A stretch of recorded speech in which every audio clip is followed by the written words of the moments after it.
Can you believe we're halfway through 2024? So I want you to take a couple seconds and just ask yourself one really simple question. What do I want the next half of 2024 to look like? What things do I want to get in motion? What changes do I want in my business? And if there are changes in the business, they're probably going to affect your personal life as well, right? So if you ask yourself the question, what do I want for the second half of my year? What do I want it to look like? I want you just to take 10 seconds right now. Ask yourself the question, what do I want the second half of the year to look like? You might already be thinking about some things. I'll give you a couple seconds. Just think about it right now. Maybe jot it down. Okay, so I'm going to take some guesses about what showed up on your list. Maybe it's on paper, maybe it's just in your head. You want more sales. You want to increase your revenue. You want to get more profitable. You want to build a better team. You might not be 100% happy with your team's performance, and you want to make some changes around that. Another common thing that comes up for a lot of folks that I talk with is they want to get less involved in the day-to-day operations. I know that was really important for me.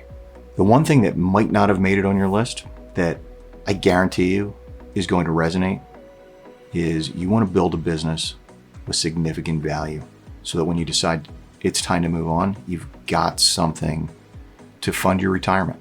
If you're like I was, if you're like a lot of other small business owners, the vast majority of your assets are tied up in your business and your home.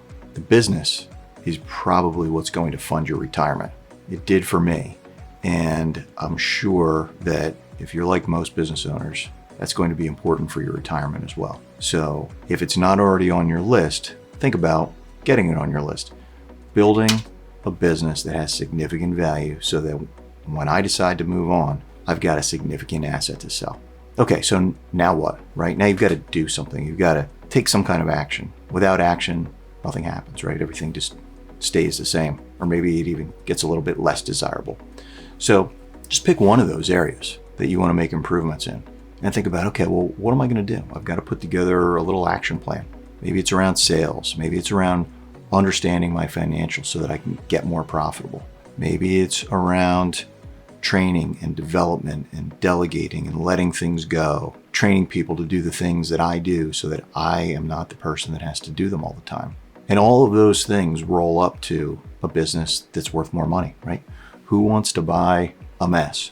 Who wants to buy a business where maybe all the revenue is coming from one primary source? The business isn't all that profitable, the team's not that great, and the owner's heavily involved in the day-to-day operations, right? That all rolls up to a not so desirable business to purchase. So change it. It's within your control. There's lots of people doing it. There's lots of folks in our industry that are having big exits, 7 and 8 figure exits. You can do it too. So I just want to leave you with the idea of taking action. Take a couple minutes right now, drop what you're doing, take 5 minutes and commit to something. Commit to some kind of action that you're going to take to start making progress in one of those areas that you said you want to make progress in when I asked you that simple question. What do you want for the next half, for the second half of 2024?